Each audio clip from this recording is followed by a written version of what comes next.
I remember he had a crisis, and I think there was a drug deal that went bad. Windows shattered, blood, glass, all kinds of stuff. Calls me to come help him. I said, it sounds like you just better call the police. And he did not have my blessing to come help him. So he knew that I was stepping out of the equation.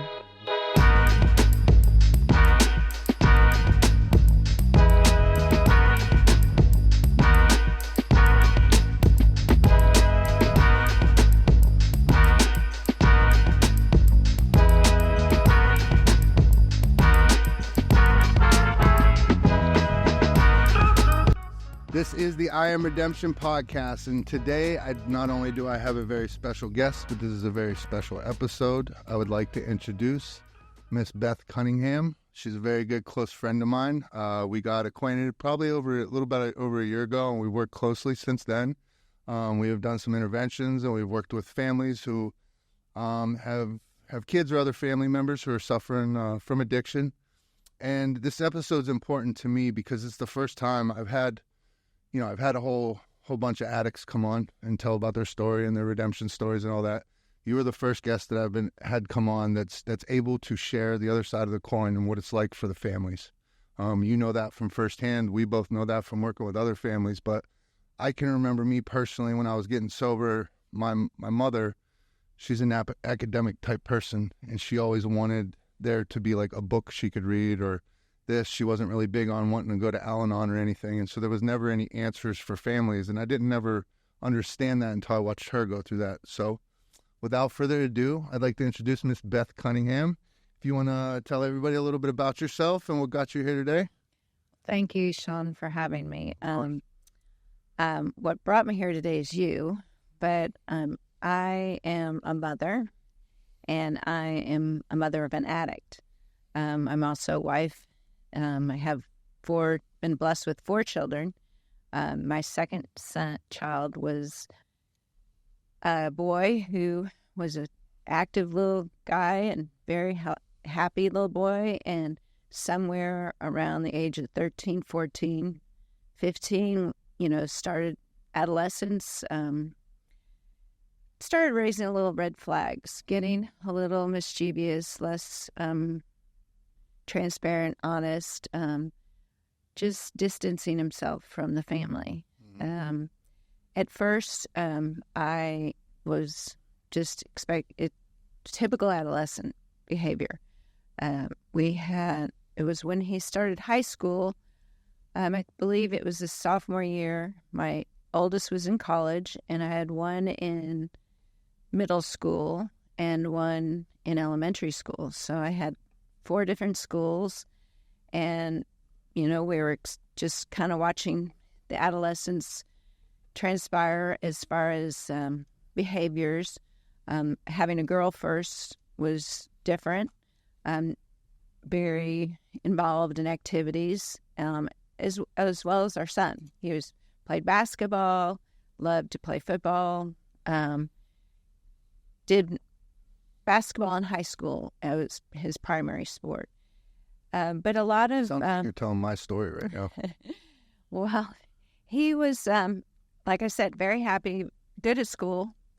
As far as we know, he was going to class.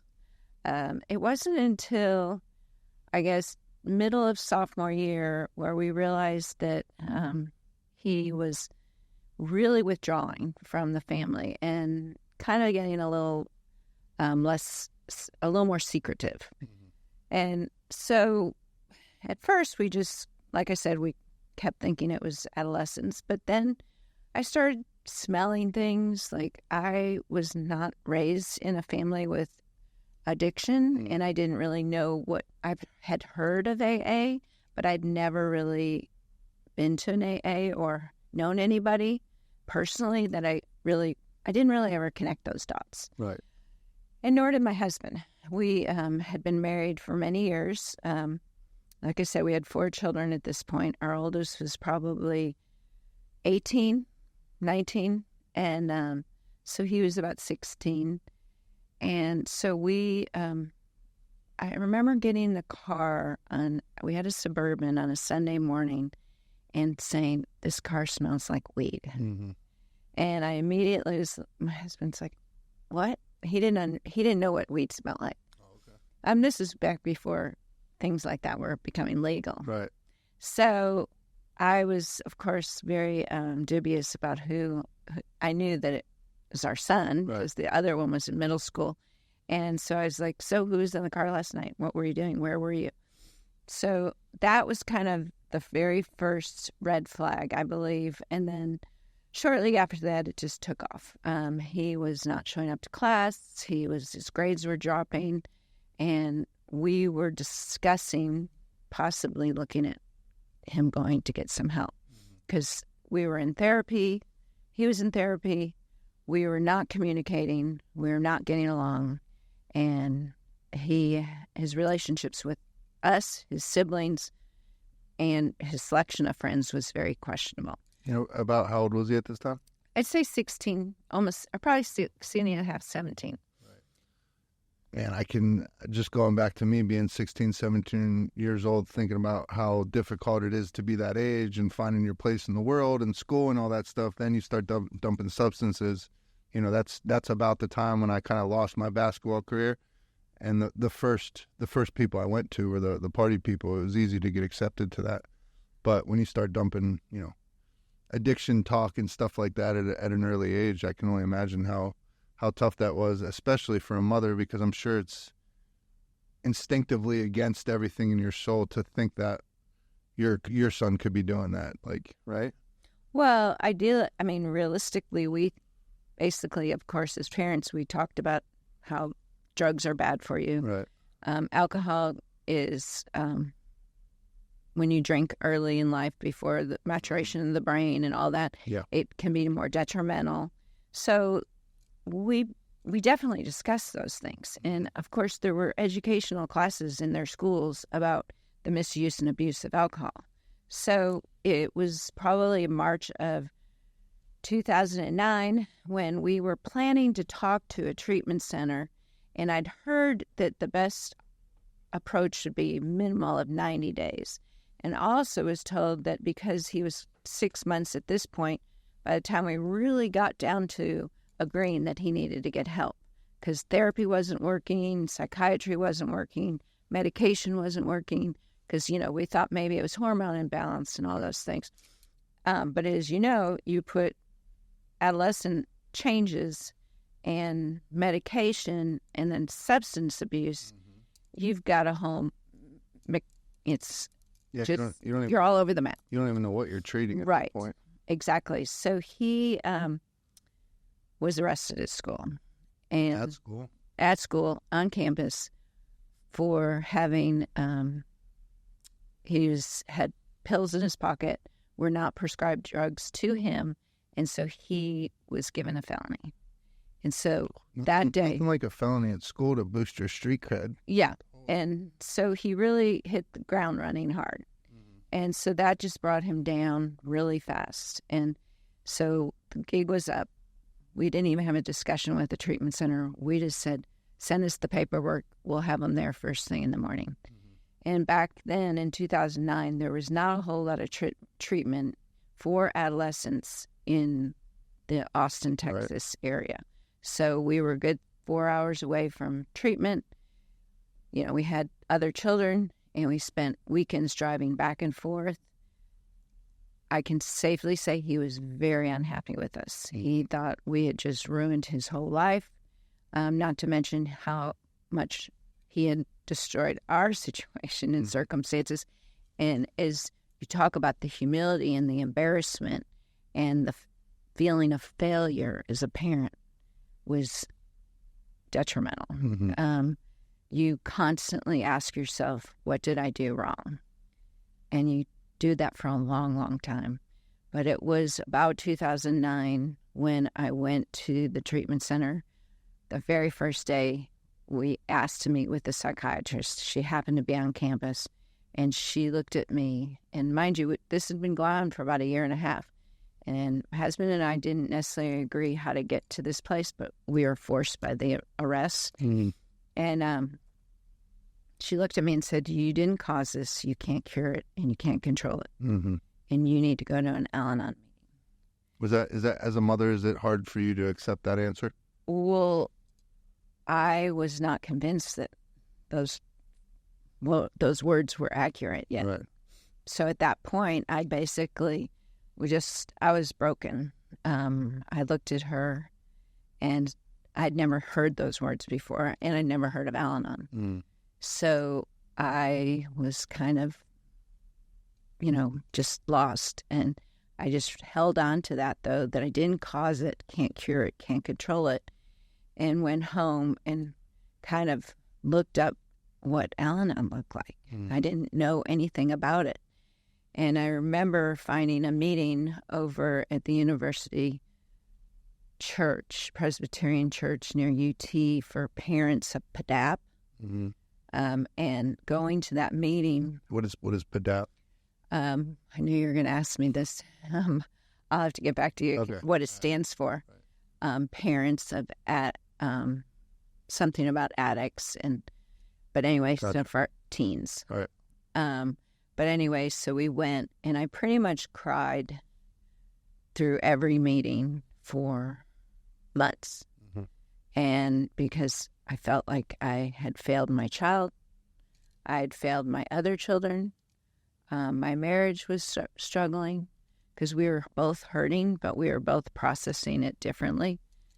And then going to the treatment center the first time, and a therapist spoke, and the very first parent meeting, and they said, I was in a big room, kind of like a warehouse room, barn type, and they said, 9 out of 10 of your children will fail. And I just felt like someone stuck a knife in my heart, and I'm thinking, I just wrote you a check for a lot of money, mm-hmm. and I was convinced that this was going to be a one-stop shop. Yeah, this was the cure right here. Yeah. Go to treatment, check out in 90 days, and you get your son back. Mm-hmm. Well, unfortunately, that wasn't the way it was. Right. That's where our journey began. Mm-hmm. And he did come home in 3 months, and he wanted to be sober. But it wasn't, he did change playgrounds, went to a different school, was very transparent about his, he learned about getting honest, and he wrote an essay about his addiction, and got into another school, and they were very welcoming, but it wasn't long before the kids said, hey, don't you want to come to a party Friday night? Mm-hmm. And, they're 17, 18-year-old kids. They think they're resilient. Yeah. So it wasn't, but I'd say 6 months, not even, that he was sober. And somebody asked him to come to a party and probably smoked some weed again. And my husband and I were at that point like, well, we knew we couldn't control it, and we can't cure it. And we didn't cause it, but we knew we couldn't. We had to let him manage his own recovery. Yep. So we stepped back and watched from afar. And from October of that year, which was probably 2009, till April, it just went from bad to worse. So when you say you step back as a mother, how hard was that for you to step back?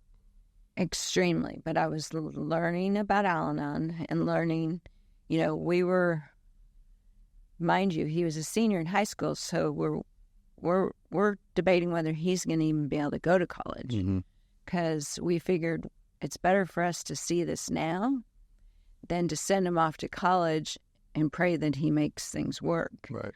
So we were able to determine by, April that we were not paying for him to go to college. Mm. More than likely, we were paying for him to go back to treatment sometime. So it was painful.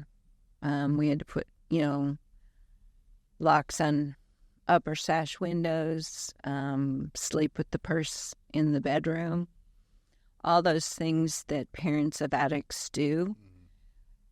And you still can't believe you're doing it. Right. Locking things up. I still have some of his things till this day, which is how many years later, since 2009, Right. in a safe that I've never given back, like hunting knives, or, because you're trying to protect your child, but you can't protect them every time they walk out the door. Right, for sure. So how did you? So I would have to imagine, and I don't want to speak for you, but that being the first time, when you had to take a step back. So now I would imagine that's the first time in his life that you've ever done that, which I would, again, have to imagine that it feels completely foreign to you and against every bone in your body to do. And so as hard as that decision was to step back, what helped you get through that time? Is it the Al-Anon meetings and the support of the people that are also going through the same thing, or, you and your husband? Well, I'm asking, how are you able to maintain that distance and not rush back to fix it, try to fix it? Well, I think that Al-Anon was a huge piece of it. We were learning what piece we had in this puzzle, and we had a faith. We both were very involved in our church, but I do think both of our faiths went to a different level. Mm-hmm. And we choose to call our higher power God. Mm-hmm. And, but I think it was just the reality of watching how he was going to navigate it. And we knew that addiction involved relapse. And that was the first thing that we had to kind of digest, that this was part of the process. And we weren't really anxious to spend another big chunk of change until we watched for a while. Right, absolutely. And so treatment's expensive. So we did learn boundaries during this time, what was acceptable and what was unacceptable. That was probably one of the biggest things for me as a mother. I would learn that I didn't have to accept unacceptable behavior. Mm-hmm. And it was in April that spring when we basically, I can't remember the exact timeline, but we set some boundaries, and he did not want to live with those boundaries. So it was just a weeknight, and I told our youngest son that, tell your brother dinner's ready. He came in the kitchen and said, he's just walked out the door with his skateboard and backpack, and he's heading down the street. So that day we realized he decided he didn't want to live with our rules. We had younger children in the house. We were not going to let him, because like I said, from October till April, it just escalated. So we had to let him go. Mm-hmm.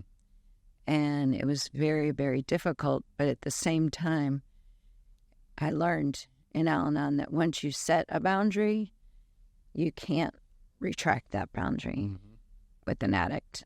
And so that's always the recurring theme to the families that we talk to now, is trying to get them to understand that. Yeah, it's very hard to do, easy to say, but this is where tough love really, really had to come into play. And it didn't mean that we slept any better at night. We were very anxious. We didn't know where he was. We weren't going to blow up his phone. We were fortunate enough to have a phone connection, but we weren't willing to cut that off yet. He was in high school, so we were kind of communicating with the school whether he was showing up to class. But very quickly, from April till mid-May, we realized he wasn't even going to class. Right. Like, his grades were just sinking. Mm-hmm. So we were preparing mentally for an intervention, and we did a medical withdrawal of school and got him into a psychiatrist's office and did another intervention in May of 2010. Okay. And is that when it took? Did he get sober in 2010? No? No. No. What happened next? He went away for 3 months, kind of like a wilderness program, which I think till this day he probably did not like. He realized after that wilderness program he was going to go to a 9-month program from there. This was several states over. Mm-hmm. And he hijacked his wilderness program by self-harm. Oh. So he knew how to get out of it, Yeah. and he ended up in a psych hospital. So he was in a psych hospital, and my husband went there because they wanted to do shock therapy. Really? In 2010, they're doing shock therapy.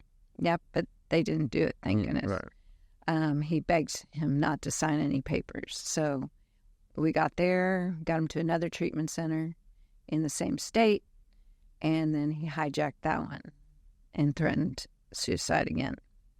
So then we got him back to Texas in the fall of 10, and my husband said, I'm bringing him home, and I said, oh, no, not to the house. I had been in Al-Anon for over a year now, and I realized that coming home and trying to manage this situation was going to be difficult. And bringing an addict back into your home with other children would really rock all our worlds. Yeah.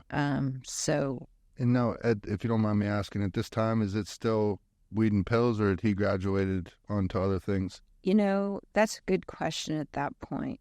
I think he'd tried some other things, but I'm not sure it really was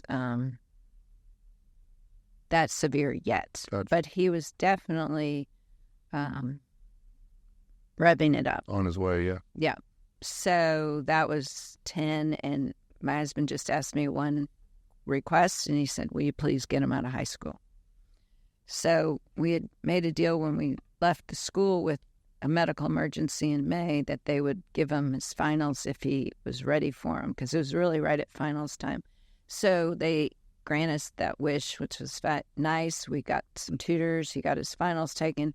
December of 10, he received a diploma of high school.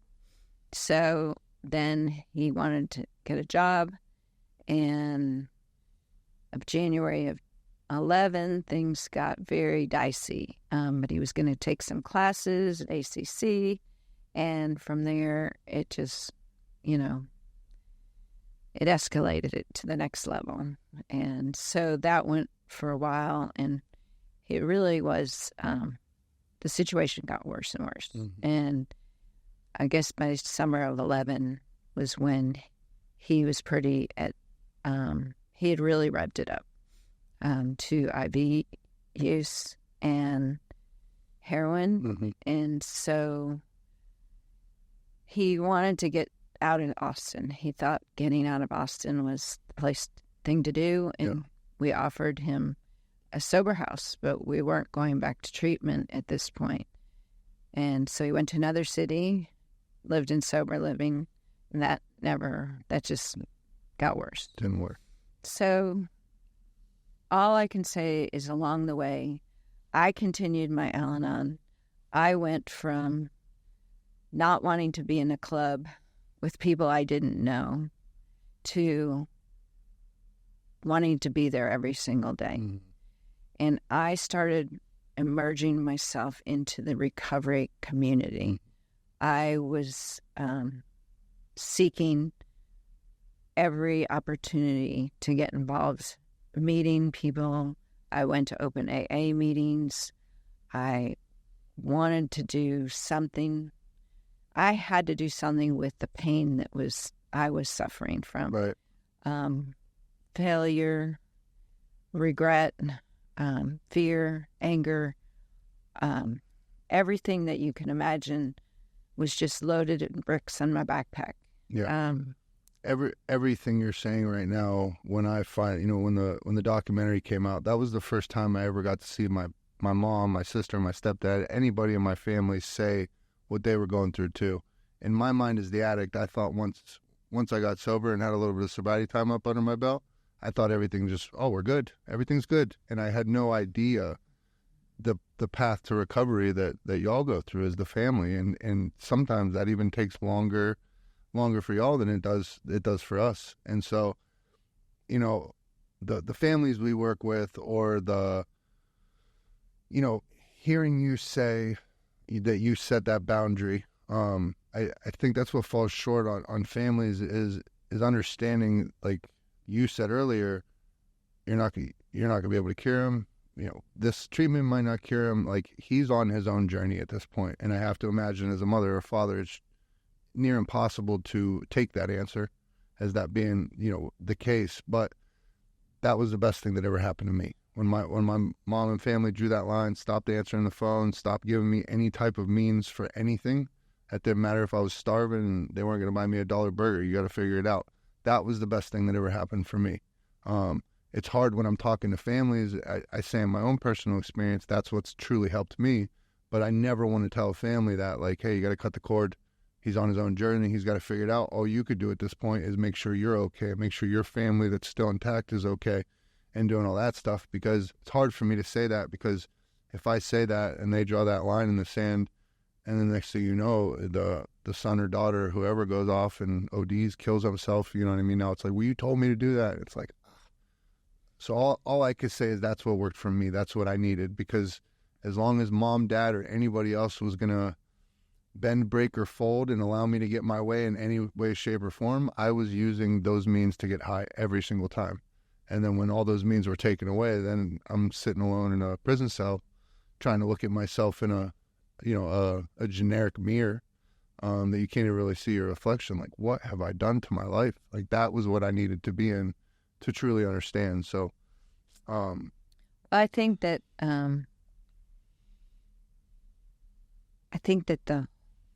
setting the boundaries and changing your behavior as a parent is the hardest thing, but you are asking your addict to change their craving, their addiction. You have to change your response to their actions. So I had to change my reactions to his actions.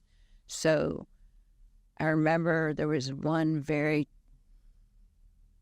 big changing point, and now I think it was can't remember what year it was, but I remember he had a crisis, and I think there was a drug deal that went bad in his apartment. Windows shattered, blood, glass, all kinds of stuff. Calls me to come help him. I called someone in the program, not my program, but the AA program, right, and said, I don't know what to do. And he says, well, what if you don't do anything? What if you go for that walk with your daughter and tell your son, this ain't my problem, and you stop solving his mishaps for him? And that, when he called and said, I said, it sounds like you just better call the police. And he did not like that answer. Well, that had to blow his mind, hearing that. And he did not have my blessing to come help him. So he knew that I was stepping out of the equation, and stepping out of his spell of his addiction. And it didn't mean that I didn't love him. Right. But I knew that I was not going to participate in this anymore. Right. And that's when we started sending a message, because he was really in a bad way. When you're ready for a lifestyle change, you let us know. But I had to ask God to help me let him go and help me put my energy and my pain elsewhere. And that's when I just started getting involved in recovery things, like started a nonprofit, did that for teens for about 6 years, which brought me to a place of wanting to do things for families personally, because I had to redirect my discomfort and my pain. And I had to come to terms with, he may or may not die. But I had 3 other children in a marriage I still had to nurture Right. and love. And so when I try to be focus things on the gratitude for what I did have and not on the negative of what was going on, and that the biggest thing too was when I realized his behavior was not reflective of who I was, Right. which was probably another relief for me to know that just because I have a son who has become an addict and addicted to drugs does not mean that I am a bad mother or a bad person. That is who he is, and that is just circumstantial. Yeah. Yeah, and it doesn't even mean that he's a bad person. It's a disease. We can't help Correct. it. I don't know your son. Hopefully I get to meet him one day, but I'm willing to bet if someone were to ask him to look back on life, that decision you made right there when you said, I'm not coming to help you, like that right there is probably where he could identify, like, that decision right there forced me to no longer be a boy, but to grow as a man, because now this is all falling on you. You know what I mean? That's what it did for me. No more calling mommy. There's no more calling daddy. Nobody's bailing you out. If you're going to get out, it's going to be on your own accord. If you're going to get sober, it's going to be on your own accord. They're not calling treatment centers for me. They're not doing anything. Figure it out. And that was one of the most impactful life lessons I ever had. Had that not happened, and I mean, I'd been in the military, like all these things, but your mom's your mom, your dad's your dad. You know, if somebody has a mom or dad, usually that's your number one go-to. Something's wrong. Mom, what do I do? This or that. So I'm sure, I know he's doing well now and everything like that. I'm sure he can look back and probably thank you for that decision, I would imagine. Yeah, it really wasn't until he landed back in jail in 2015 because he decided to sell drugs on the internet and got caught by an undercover cop. Gotcha. So it took several more years from... Right. He got sober in 20 for 2 years, but then he had never had a drink, so he had to go to 6th Street once. Okay. Yeah, I had to have that experience. I did that too. Yeah. I'm an addict. I'm not an alcoholic. I can drink. Mm-hmm. Exactly. And about 3 beers in, you can't get me out of the bathroom because I'm snorting stuff off the back of the toilet and who knows what else. Right. So the journey went on for a long time. Right. And, the pain and the suffering of the siblings and the anger was significant. Mm-hmm. Our youngest son struggled terribly. He saw so much. By the age of 6, 7, he was visiting his first brother in his first treatment center at age 7. And ironically, I have 2 children that wrote college essays about having a brother as an addict. So it was very impactful to their lives. And, it took them a long time, and I'm not sure I believe they have forgiven, but we don't ever forget. Right. And that's, again, until I saw my own documentary and I noticed what my sister was the hardest one to get back in my corner, and I could not understand why. Other than the fact I was geographically living in Texas, she's in Ohio, so it's hard for us to have, face-to-face enough to where we can start to rebuild that relationship. And I remember getting sober and, looking around, why does my sister not want to talk to me? I'm sober. I'm doing well. I never hurt her. I never stole from her. I never beat her up. And, I never did any of that. I had done a whole host of things that I forgot about because I was high. I remember I took her to see Finding Nemo, and it's now we can joke about it, but I was nodding out the entire time we were watching Finding Nemo and the thing, and she was so little, I didn't even think she would know, but she still remembers to this day that's what I was doing.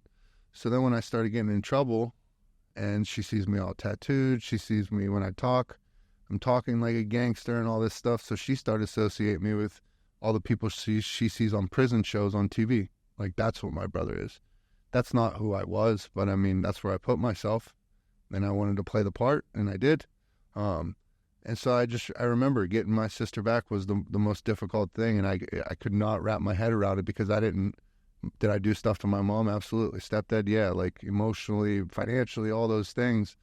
But I was like, my sister, what did I ever do to her? But all the things I missed out on, every prom or homecoming, getting her license, I wasn't ever there for any of that. So, Well, one of the biggest memories I have is when my son did get out of jail. His last time, he only had numbers to treatment centers, sponsors, people that were going to help him in the community. mm-hmm. Got to treatment, and his youngest brother hadn't seen him in like 9 months, and it was wrapping up. He actually stayed 4 months, and he was the one that requested the fourth month. And I said it was Parents' Week, and the weekend, or the 3-day. And they wanted, the program, and they wanted me to come. And I said, I'm not doing this anymore. This is his recovery. We've been to many of these. Nothing's changed unless I am given a reason to come, and he can show me that things are going to be different. I will consider it. So finally he did tell me it's different. I really am going to be sober this time. And I said, well, I'll come for part of it, but I want to bring your little brother. He hasn't seen you in 9 months. Well, they did not want him to come because he was 13 maybe. Mm-hmm. He hadn't been dealing with this since he was 6 or 7. And they said, it's adult conversation. We don't want children on campus. I said, well, there's got to be a way that we can have a visitation of some sort. So they agreed to it. And it was the last day on a Saturday with lunch and family, I guess, where spouses can bring children. Mm. And so our youngest comes, the therapist, his recovery coach, our son, my husband, myself, and our youngest came.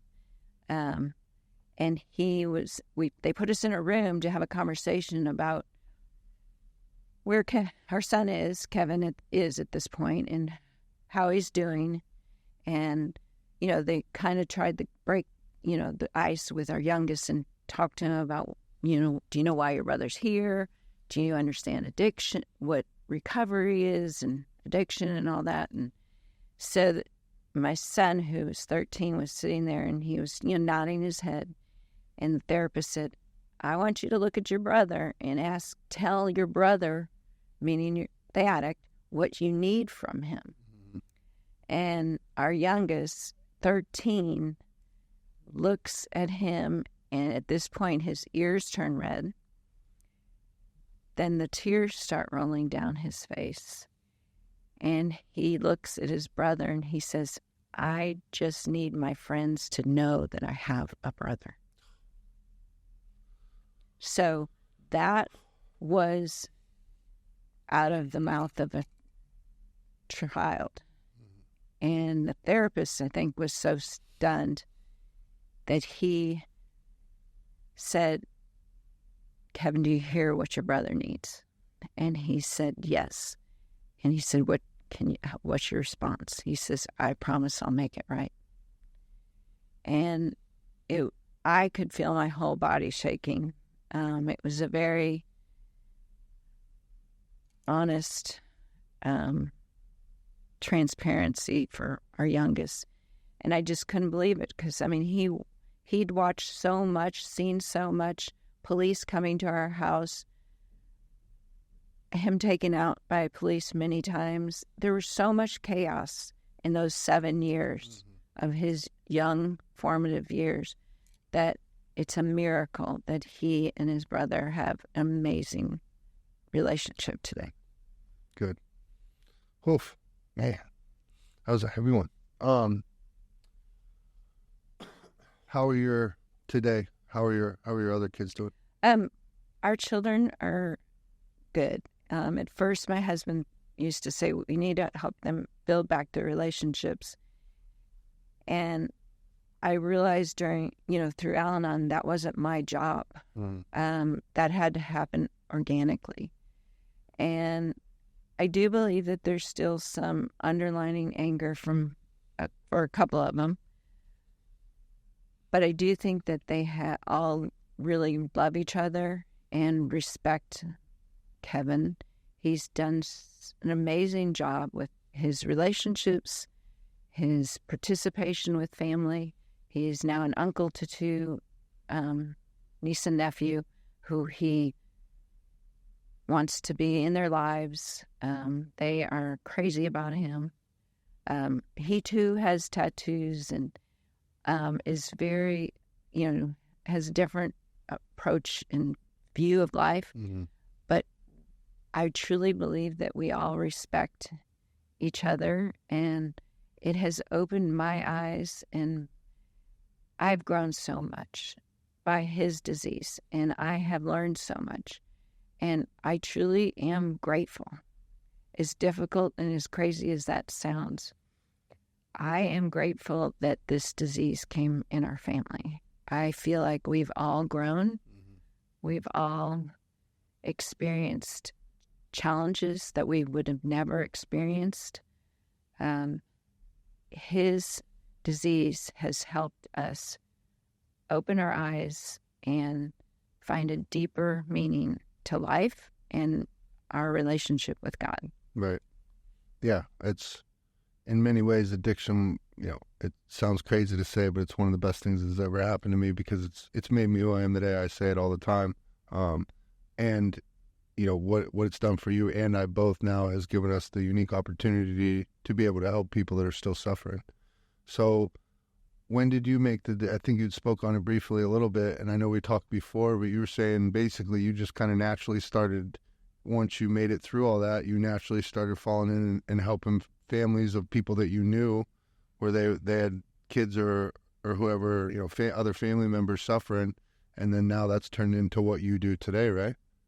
Yes, it was 2018, I believe, that I realized, like I mentioned, I was involved with a nonprofit for adolescents, and that was a God thing in itself. Someone came to me and asked me to start a nonprofit for teens, did that for 6 years, and then in 2018, I decided to go out on my own because I really just wanted to help families individually. Mm-hmm. I'd already been directing families because of my years with the nonprofit. I really watched treatment and recovery change. Let's just talk about the stigma. Mm-hmm. It went from I'm an addict to I'm in recovery. Mm-hmm. In 2009, there was a lot of shame-based treatment. Yeah. In 2012 to 13, it was the pendulum was swinging to using the word recovery. Mm-hmm. I'm in recovery. Or I'm recovered. Mm-hmm. I don't ever really think I would say I'm recovered, Al-Anon, because I feel like we all have room to grow. Yeah. But it was around 2018 that I just decided I just wanted to help families individually find resources, help them understand how they can participate, supporting their addict, but not enabling their addict. Mm-hmm. Loving their addict, but not loving them to death. Right. I always say to my clients is we love our children unconditionally. Our job as parents is to allow them to love themselves more in order for them to save themselves. Right. I think that's the hardest thing to do, is to step back and let them fall. And as you mentioned, sometimes when you do set a boundary, there can be a very hard consequence for that boundary. Right. And, we pray it's not overdose or death, but this disease does take lives. And I can honestly say as a parent, I had planned my son's funeral many, many times. And I hope it never came to fruition. And I pray to this day, I hope it doesn't. I hope he outlives me by many, many years, as well as my other children, though, too. So when you really get down to the nitty gritty, I could have a child die in a car wreck tomorrow, and they have never had a drink in their life. So addiction is a mystery still.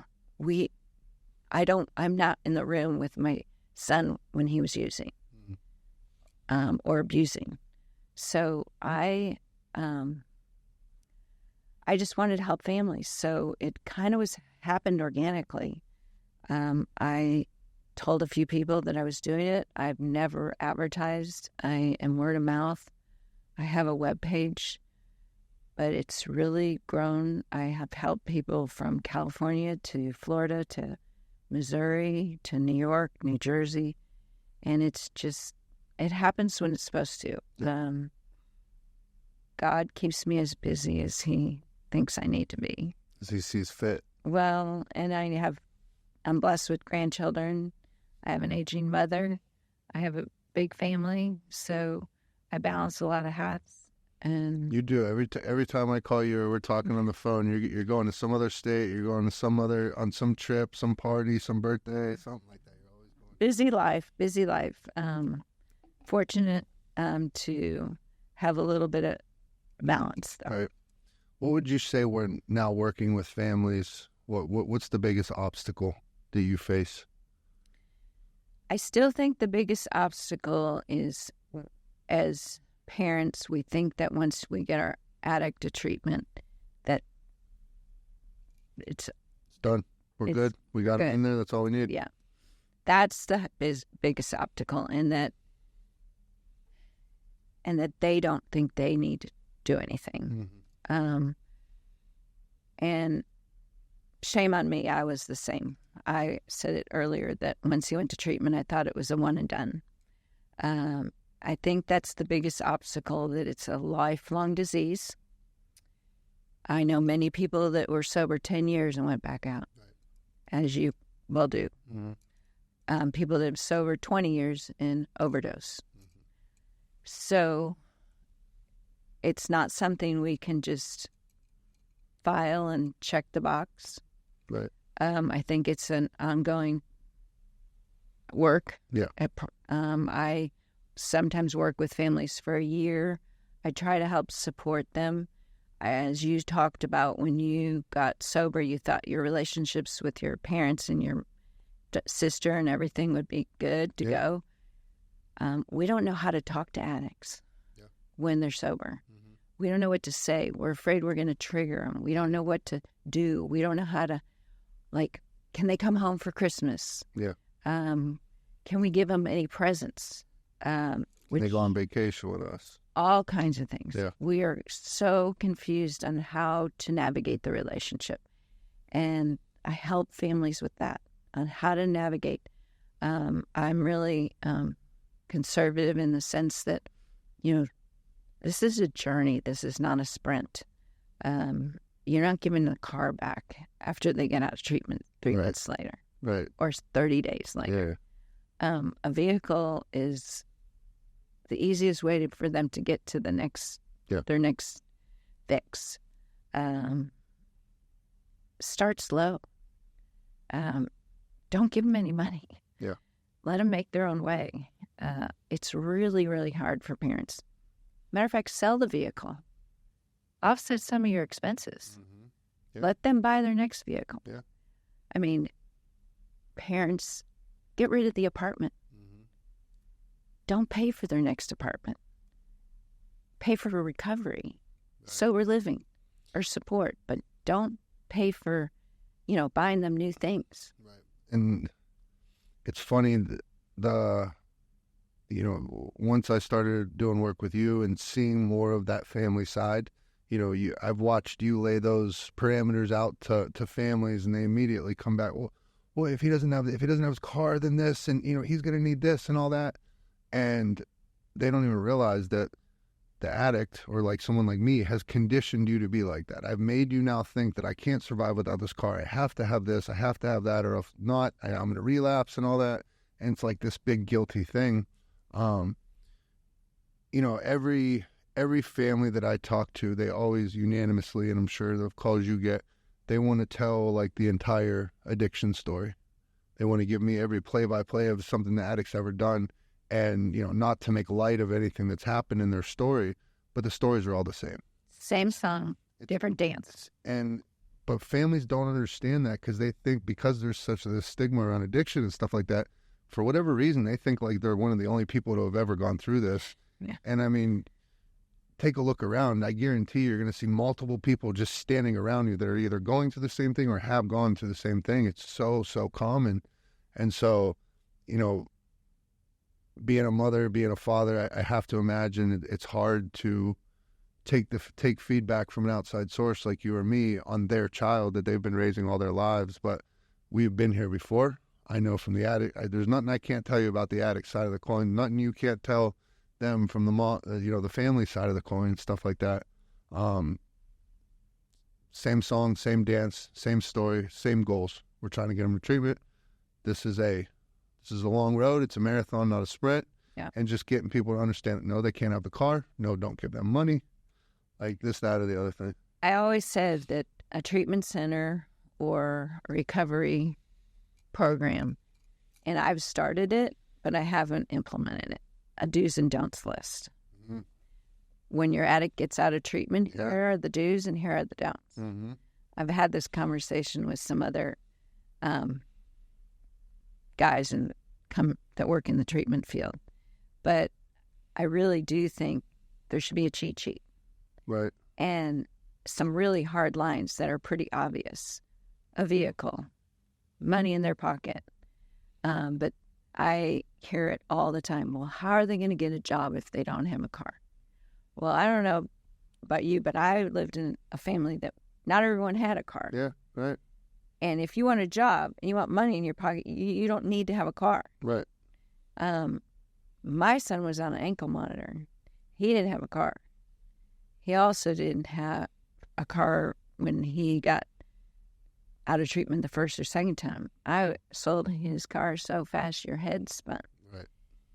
And so those are kind of things that I want to give parents kind of the fast track, but some of them just don't want to do it. Yeah. Or they don't want to hear it. And you can't convince them. You have to let them have their own experience. Some of them, by the third or fourth round of treatment, are all ears, right, and they want to follow the rules or follow your recommendations. And I stated these are strong suggestions or recommendations. Yeah. But you have to do what's best for you. But I can tell you, if you follow some of these things are going to go a lot better for you. That and those decisions right there, I don't think they see. That's what's going to help you gain some of the power back. You're not going to feel so helpless because now you have your own hard lines in the sand. Like, I'm not going to accept this. I'm not going to accept this behavior. No, I'm not doing this. Like, that's what then starts to build you back up as this parent that has felt helpless to this disease for the entire time it's been going on. I have a parent right now I've been working with, and the holidays are coming. Mm-hmm. And their loved one is fairly newly sober, maybe 6 months. Mm-hmm. And they want to know what they should do. First of all, I respect them for asking. Yeah. And that's the key. That's the first number one key right there. Yes. And they ask, I've had questions like, what do we buy for holiday presents? What should the holidays look like? Well, my recommendation is you don't bring an addict home until they've been sober at least a year. Bring them into your home in any shape or form.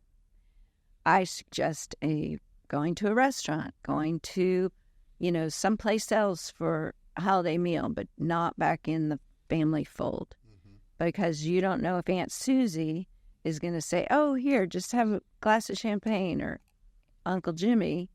You just don't know. And they don't understand, and it's nothing against them, but they don't understand what you have just endured or what you've been enduring with this addict in the situation. And then as far as gifts and things, I recommend them giving what they need, not what they want. If an addict gets what he wants, yeah, there's a lot more power in that. Right. Did I cut you off? No. I'm working with a couple right now, and the gentleman just got out of treatment, and I know when they went into treatment, the wife was saying, "Oh, we have we have a cruise planned. We're going on a cruise for Christmas. And mind you, he's in a whole host of legal trouble. He's on paper, all this stuff. And I was like, yeah, I was probably not. You might want to see if you can reschedule, maybe push it out a year or something like that. He just got out of treatment. I've been on cruises. Yeah, they have they have one meeting every day on a cruise ship. Yes, they do. But there's 23 hours in that day, the rest of the day. There's casinos, bars. You're getting off on islands. It is not hard to get stuff on those islands. And so I was sitting there telling them, probably not the best idea for you to go on that. I would wait. Do what you want. But it's just, again, strong suggestion. And sat there and told them that, and the wife agreed. And I was trying to talk to him, and when I was talking to him, I was like, "Hey, man, you're on probation. You can't leave the country. You can't even leave in the county without asking." He's like, "Oh, they'll never know." And I'm like, "Okay, so you just got out of treatment, and you're going to already start off with your first step being dishonesty. Yeah, you very well could go and never get caught, but what if you do? You know what I mean? Like, it's all about making those right decisions and the honesty. They could go, they could have a great time. If they do, I hope everything's okay. But we both know that the statistics are not in the favor of that being the case. And so it's... Well, as you know, once the addict starts negotiating, making deals, the gig's up. Yep. It's just a matter of time. Right. So it's a process with these families. And sometimes it's one step forward, 10 steps back. Yep. 2 steps forward, 3 steps back. And we're human too, as parents. I made many mistakes along the way. And, one time we kicked him out of the house and I called the police. It's a long story. Police came. He was taken to the hospital instead of the police station and the next day, my husband said, "You can't come home. Your mother says you're not welcome home. And, of course, your bag will be on the front porch." I put $20 in his bag. What the heck was I thinking? You think he was going to go buy a hamburger? But I did those things. Right. But I also learned from those mistakes. I learned hard and fast because I was going to open AA meetings, listening to the addicts, going to Al-Anon, trying to immerse myself in the recovery world, talking to everyone I could, meeting people, learning what part I had in this disease and how I could change in order to help my son be forced to change. Right. So let's say, a mother, father, somebody in a family comes across this episode of the podcast. They hear everything you're saying. Everything you're saying is resonate with them. What's your advice to them? If they have a son, daughter, somebody close to them still suffering. Well, I definitely think the first thing is don't be afraid to ask for help. Mm-hmm.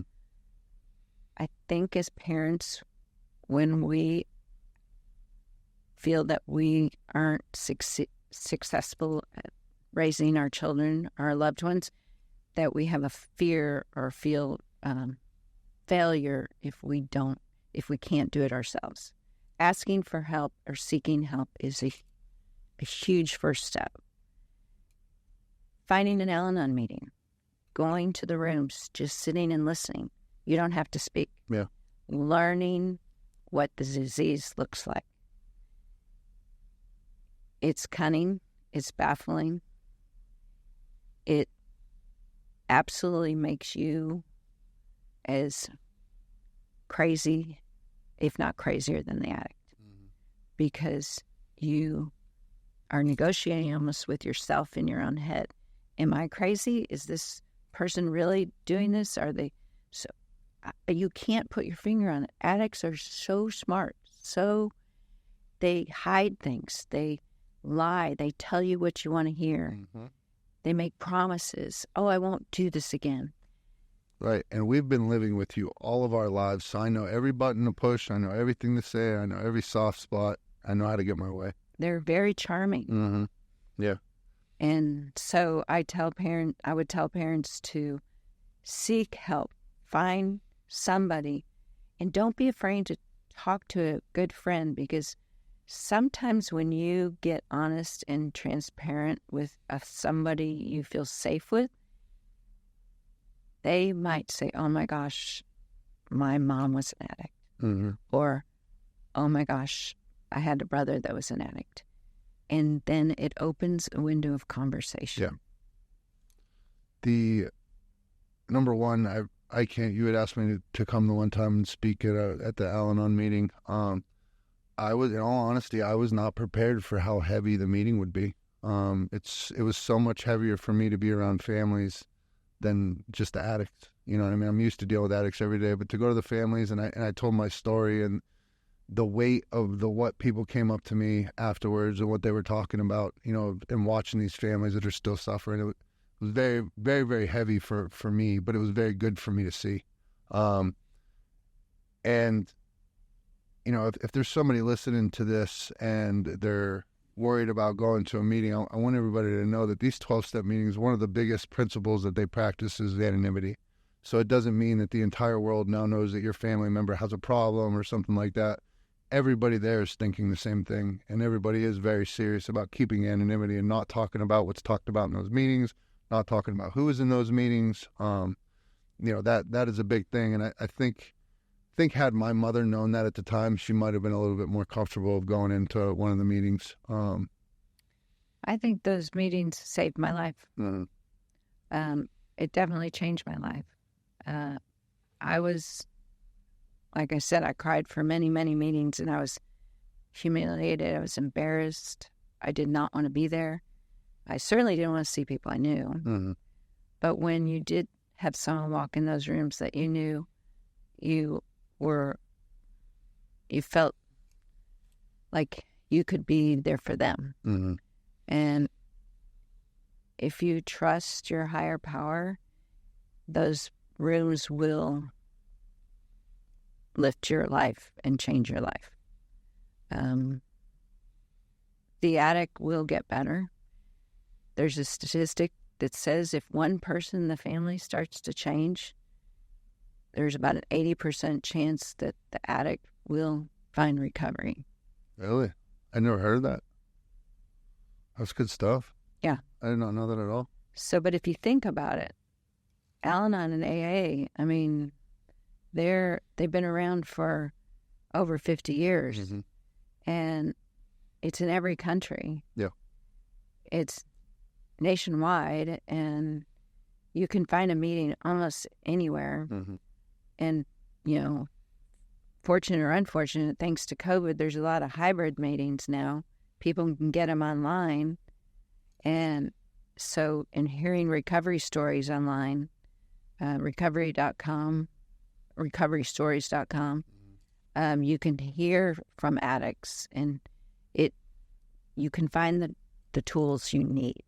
And of course, there's so many books: How Al-Anon Works, Courage to Change, A Daily Reader, One Day at a Time, Hope for Today. There are so many, and you can get all those on Amazon. Those daily readers, and even reading the How Al-Anon Works book is huge, or the Paths to Recovery. We work a 12-step program too, and we have a 4th step that requires, you know, a workbook, and it's in finding a sponsor. I was in the room for 2 years before and just sat and listened and cried until I made a New Year's resolution with myself that I was not going to get out of the month of January without having a sponsor, and work the steps. So, and working the steps is not a sprint either. Yeah. I mean, if you really work them, it should take you a year minimum. Sometimes you can power through it but then getting around to amends is always more challenging than we anticipate. Right. So I think that parents or loved ones, don't be afraid. Don't be afraid to talk to somebody. Reach out, find a meeting, go and tell somebody why you're there. Do you want to, if somebody's listening to this and was trying to get a hold of you, are you open to putting out your website, or do you not want to? Well, it's just Beth at CunninghamConsultantFirm.com. Okay. If you probably Google my name, you probably could find me. Okay. It's just a web page. Like I said, I don't have Google presence, Mm-hmm. but it's word of mouth. Yeah. So they know you. Huh? They know you. Right. So, number one, thank you for coming on and opening up about your story and your son's story and everything that you're doing now. Like, I bet you never thought you'd become the poster child for your area of Austin for families that are suffering. Well, I hope I'm not a poster child in the sense, but I hope I'm helping families that are suffering. No, you definitely are. And I'm not meaning that as a bad thing. Like, when I say that, everybody knows, all the people that I served with in the Army. If you were in, everybody that knows I served knows that I was a drug addict, and most everybody knows that I got help. So now, unanimously, if somebody's suffering, I have people that I served with reaching out to me, letting me know somebody else we served with is suffering and stuff like that. So whether I liked it or not, I became that person. But it means the world to me that people trust me enough, even with all the things that I had done in the past, to come to me for help. So poster child is not a bad thing. Okay. So I got some fun questions for you. I like to try to end it on a high note. So Sure. I just want to throw out some terms. This kind of helps. Hopefully, it helps the audience get to know you better as a person. They know your story, but they don't know who you are as a person. So I just want to throw out a couple words to you, and you just give me the first thing that comes to mind. Ready? Mm-hmm. All right. Recovery.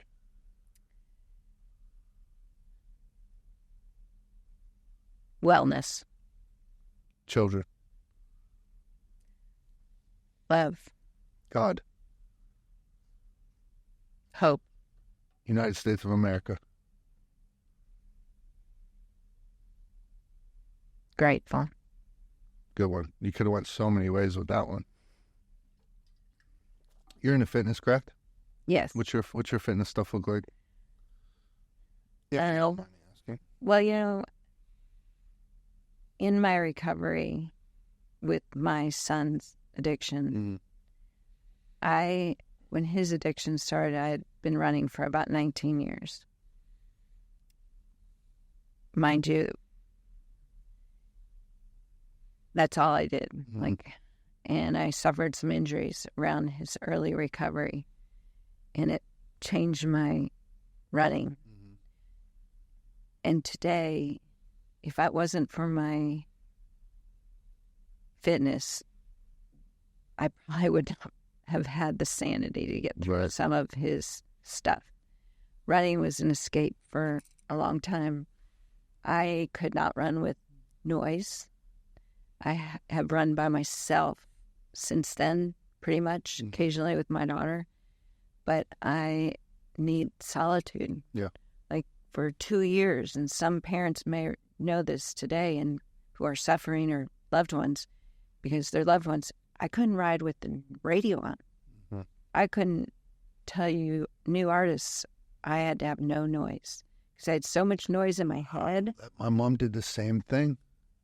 I wonder if that's why she did that. I would always ask her, and it was when I was doing bad. She would drive home, no music. She didn't listen to anything. I couldn't have any noise on. So running was a good escape for me because I could have some solitude. Yeah. But at 19 years, I stopped running with a group when my son was going through his addiction, and I have never gone back. But I run. I'm getting a little bit older, so my body doesn't allow me to run as much. But I do a lot of Pilates. I lift. I play pickleball. I'm pretty much active every single day. Right. But And that's you had just come from a workout. You're looking badass in your workout clothes. I told you didn't have to change. I don't think you wanted me on my workout clothes. You were good. You were good. Come as you are. Is there anything else that you want the people to know? No, just don't be afraid to ask for help. Right. I think those are good final words right there. So the way I like to wrap up this show, it's called the I Am Redemption podcast. When I say I Am Redemption, I'm not talking about me per se, but just getting people to understand the power that they have in their own journey, the power that they have in their own story, their own lived experiences, I've been blessed, you've been blessed to be able to use that experience to help other people. Hopefully other people can find to do the same. So if you would be willing, if you'd take a look into your camera and let the audience know who you are. I'm Beth Cunningham, and I am grateful to be here. I am grateful that I had the experience of the disease of addiction firsthand and am able to share it and give my experience to others. Beth, I love you. Thank you so much for coming in today. I know this episode is going to help a lot of people, so thank you. Thank you. Of course. Appreciate it.